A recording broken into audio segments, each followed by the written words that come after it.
आप देख रहे हैं इंडिया टाउन न्यूज, भारत की बात। नमस्कार, आप देख रहे हैं इंडिया टाउन न्यूज और मैं हूं आपके साथ सुधीर मिश्रा। स्वागत है आपका हमारे खास बुलेटिन राजधानी सरकार धानी में, जहां हम आपको छत्तीसगढ़ की महत्वपूर्ण खबरों से रूबरू कराएंगे। तो चलिए बुलेटिन की शुरुआत करते हैं, लेकिन उससे पहले एक नजर आज की हेडलाइंस पर। 14 फरवरी से पूर्व सुधरवाना होगा डेटा। एआई ने आईडी में पकड़ी छोटी छोटी गड़बड़ी, आयोग ने भेजा नोटिस।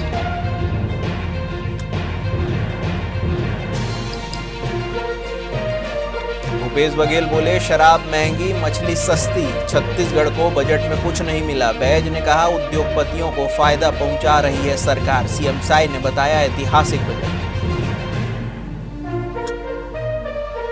दुधकैया गांव में दो पक्षों में हिंसक झड़प, कई घर जले, पुलिस बल तैनात। आईजीएसपी ने संभाला मोर्चा, दुधकैया गांव छावनी में तब्दील। सिरपुर में भक्ति की बयार, शिव में हुआ सिरपुर, बाबा हंसराज रघुवंशी की भक्ति संध्या।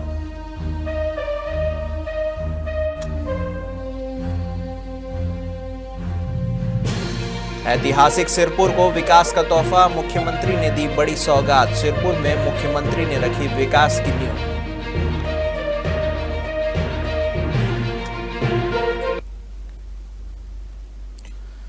तो चलिए खबरों की शुरुआत करते हैं राजधानी रायपुर से। छत्तीसगढ़ के 64,95,000 वोटर्स के पास विशेष गहन पुनरीक्षण यानी कि एसआईआर के तहत चुनाव आयोग का नोटिस पहुंचा है। इसमें बताया गया है कि उनके नाम, पते या पिता के नाम में त्रुटि है। अगर 14 फरवरी से पहले त्रुटि नहीं सुधरवाई गई तो मतदाता सूची प्रकाशन में नाम काट दिया जाएगा। नोटिस प्रक्रिया 23 दिसंबर से चल रही है। जांच में पाया गया कि चुनाव आयोग के सॉफ्टवेयर में ऐसी त्रुटियां पकड़ी गई है, जिससे लोगों का सिर दर्द बढ़ गया है। निर्वाचन आयोग के सॉफ्टवेयर ने लॉजिस्टिक एरर निकाले हैं। 2003 और एसआईआर फॉर्म में नाम का मिलान नहीं होने, पिता पुत्र की उम्र में 15 साल से कम का अंतर मिलने वालों को नोटिस देकर सुनवाई की जानी है। इसमें घबराने की जरूरत नहीं है, सिर्फ अपने पक्ष में दस्तावेज दिखाना होगा, तुरंत सुधार होगा। बता दें कि सबसे ज़्यादा नोटिस रायपुर जिले में जारी हुए हैं। रायपुर जिले से गुरु खुशवंत साहेब राज्य सरकार में मंत्री हैं। वहीं दूसरे नंबर पर बिलासपुर जिला है, जहां पर 5 लाख से ज़्यादा नोटिस जारी किए गए हैं। केंद्रीय वित्त मंत्री निर्मला सीतारमण के केंद्रीय बजट 2026 पेश करने के बाद से बजट में विकास, रोजगार और विभिन्न सेक्टर में योजनाओं की घोषणा की गई। वहीं कांग्रेस ने बजट पर तंज की कसा है। कांग्रेस नेताओं ने बजट पर आलोचना की। पूर्व सीएम भूपेश बघेल ने इसे निराशाजनक बताते हुए कहा कि शराब महंगी हुई, मछली सस्ती हुई और छत्तीसगढ़ को कुछ नहीं मिला। पीसीसी चीफ दीपक बैज ने कहा कि केंद्र सरकार अपने चहेते उद्योगपतियों को फायदा पहुंचा रही है और राज्य को नजरअंदाज किया गया है। वहीं मुख्यमंत्री विष्णुदेव साय ने बजट को देश और छत्तीसगढ़ के सुनहरे भविष्य की दिशा में ऐतिहासिक बताया है। इसके अलावा राज्य के वित्त मंत्री ओपी चौधरी ने कहा कि यह बजट गरीबों और विकास के लिए मील का पत्थर साबित होगा। गरियाबंद जिले से एक बड़ी और संवेदनशील घटना निकलकर सामने आई है। राजिम से लगे दुधकैया गांव में दो पक्षों के बीच अचानक हुई हिंसक झड़प ने पूरे इलाके में तनाव का माहौल बना दिया। शुरुआती विवाद देखते उग्र रूप से ले बैठा माहौल, जिसके बाद मारपीट, आगजनी और तोड़फोड़ की घटनाएं सामने आई। जानकारी के अनुसार विवाद की शुरुआत तब हुई जब एक पक्ष से जुड़े कुछ आपराधिक तत्वों ने दूसरे पक्ष के लोगों के साथ मारपीट की। इस हमले में कई ग्रामीण घायल हो गए। घटना की खबर फैलते ही दूसरे गुट में आक्रोश फैल गया और गुस्साई भीड़ ने कथित तौर पर मारपीट में शामिल लोगों के घरों को निशाना बनाना शुरू कर दिया। देखते ही देखते कई घरों और सड़क किनारे खड़ी गाड़ियों में आग लगा दी गई। स्थिति की गंभीरता को देखते हुए आईजी और एसपी खुद मौके पर पहुंचे और मोर्चा संभाला। फिलहाल गांव में स्थिति सामान्य बताई जा रही है। हालांकि चप्पे चप्पे पर पुलिस बल तैनात किया गया है और पूरे इलाके पर कड़ी नजर रखी जा रही है। ये मामला 2 साल पहले की बात है सर। पहले क्या हुआ था कि शिवलिंग को तोड़ा फोड़ा गया था। उसी कारण हमारे सभी समुदाय ने ये फैसला लिया था कि हम लोग एकजुट होकर जाएंगे और उसके खिलाफ रिपोर्ट करवाएंगे। तो रिपोर्ट करवाए थे, उसके बाद यहाँ पर आके कुछ किए थे। उसके बाद ले गए थे सर, और ये मामला दब गया था सर पूरा। आज क्या हुआ फिर? आज क्या हुआ सर, हमारे भाई लोग गए थे बाहर सर, उधर पकड़ के छेक के मारे थे सर। एक जने को नहीं सर, 8 जने को मारे सर हमारे भाइयों को। उसके बाद मामला गरमाया है। उसके बाद सर हम लोग रिपोर्ट करवाने गए थे भाई, 2 जने का, एक जने का तो पैर टूट गया सर, और दोनों हाथ टूट गया सर, एक ही जने का। उसके बाद पुलिस में क्या बोला? सर रिपोर्ट करवाने गए थे तो फिर इधर भेजे हैं सर।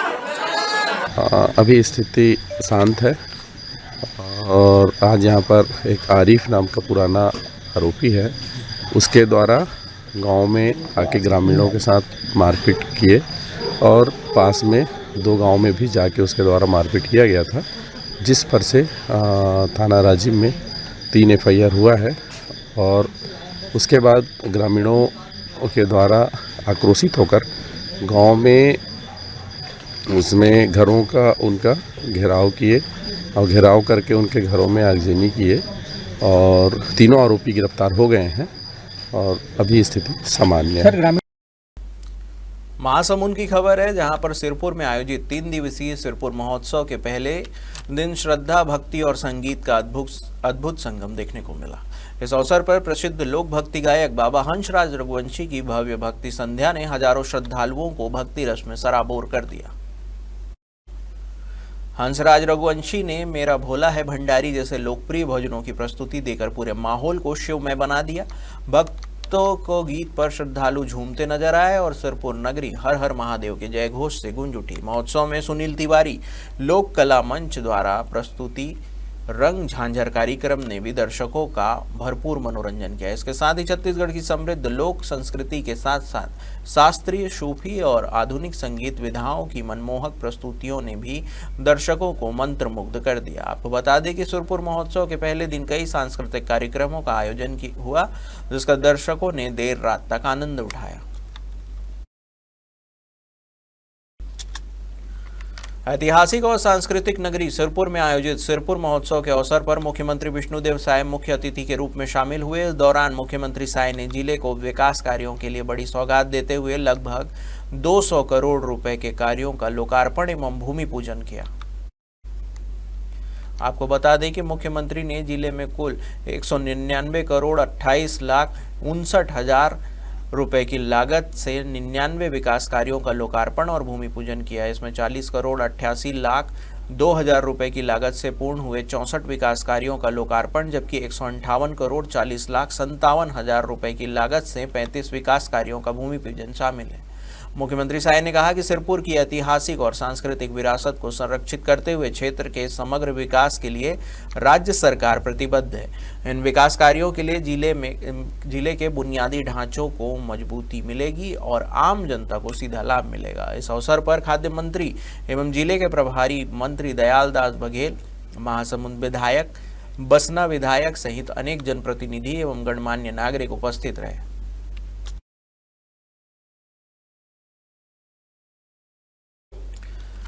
वक्त हो चुका है एक छोटे से ब्रेक का, बने रहिए इंडिया टाउन न्यूज के साथ।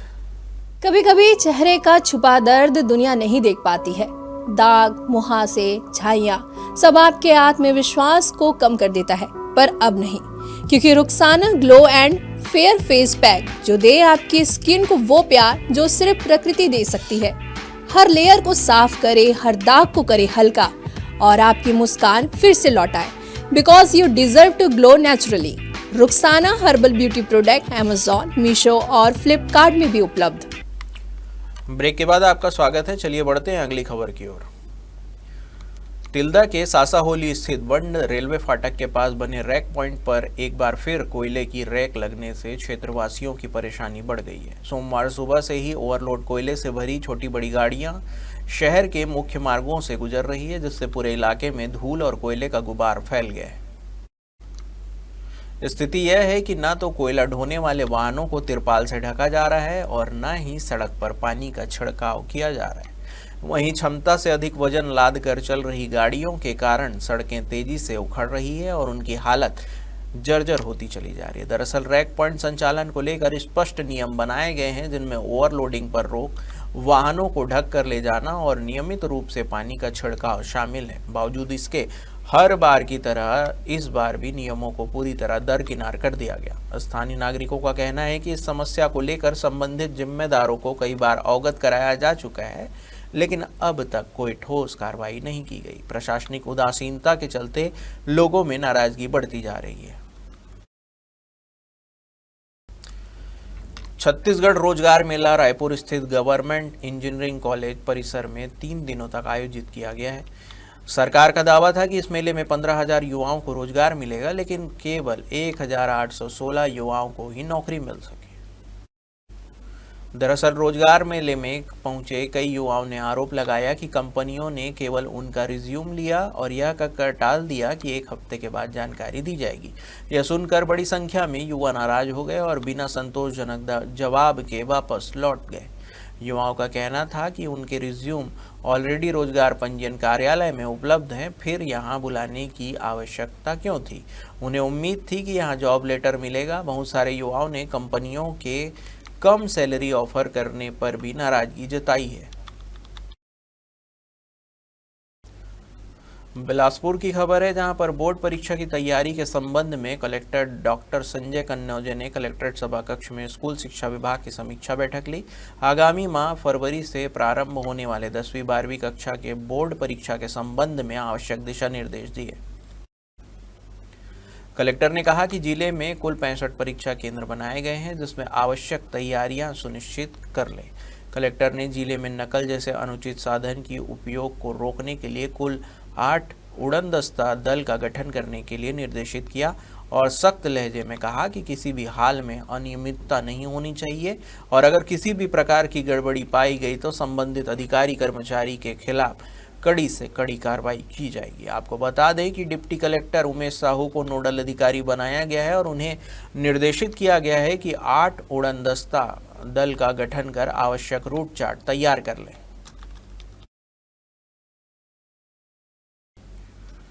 रायपुर तेलीबांधा तालाब किनारे पार्किंग शुल्क को लेकर उठे विवाद के बाद नगर निगम ने फिलहाल कदम पीछे खींच लिए हैं। लोक निर्माण विभाग की सड़क पर पार्किंग शुल्क तय कर निगम द्वारा लगाए गए बोर्ड के बाद नागरिकों में असमंजस की स्थिति बन गई थी। इस बीच 1 फरवरी की शाम महापौर मीनल चौबे ने स्पष्ट किया कि तेलीबांधा तालाब किनारे फिलहाल पार्किंग शुल्क नहीं लगाया जाएगा।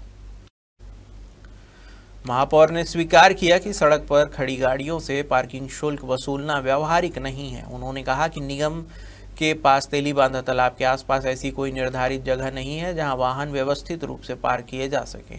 इसी वजह से अगले 15 दिनों तक तालाब किनारे बैठने और घूमने आने जाने वालों की मॉनिटरिंग की जाएगी। महापौर ने यह भी कहा कि तालाब की दूसरी ओर सड़क किनारे बड़े कमर्शियल संस्थान हैं, जहां आने वाले लोग अपने वाहन तालाब की ओर खड़े कर देते हैं, जिससे अव्यवस्था होती है। इस पर नियंत्रण का अधिकार नगर निगम के पास नहीं है, बल्कि यातायात पुलिस के पास है। इसी कारण निगम पुलिस प्रशासन के साथ बैठकर व्यवस्था बनाने पर विचार करेगा। राष्ट्रपति द्रौपदी मुर्मू 7 फरवरी को छत्तीसगढ़ के जगदलपुर के दौरे पर रहेंगी। राष्ट्रपति यहां बस्तर पंडुम के संभाग स्तरीय कार्यक्रम में शामिल होकर इसका शुभारंभ करेंगी। राष्ट्रपति के प्रस्तावित प्रवास को लेकर राज्य प्रशासन ने तैयारियां तेज कर दी हैं। इस संबंध में बीते दिनों मुख्य सचिव विकासशील ने मंत्रालय महानदी भवन में वरिष्ठ प्रशासनिक अधिकारियों की बैठक लेकर सुरक्षा प्रोटोकॉल और अन्य व्यवस्थाओं की समीक्षा की थी। समीक्षा के साथ ही वीडियो कॉन्फ्रेंसिंग के जरिए बस्तर कलेक्टर से जगदलपुर में की जा रही तैयारियों को जल्द पूरा करने का निर्देश जारी किया था। वरिष्ठ अधिकारियों ने कार्यक्रम स्थल पर सुरक्षा घेरा, यातायात प्रबंधन, चिकित्सा सुविधाएं और आपातकालीन व्यवस्था को लेकर विशेष सतर्कता बरतने के निर्देश दिए। रायपुर कलेक्टर को भी राष्ट्रपति के आगमन पर प्रस्थान से जुड़ी व्यवस्थाओं के लिए जरूरी निर्देश दिए गए हैं।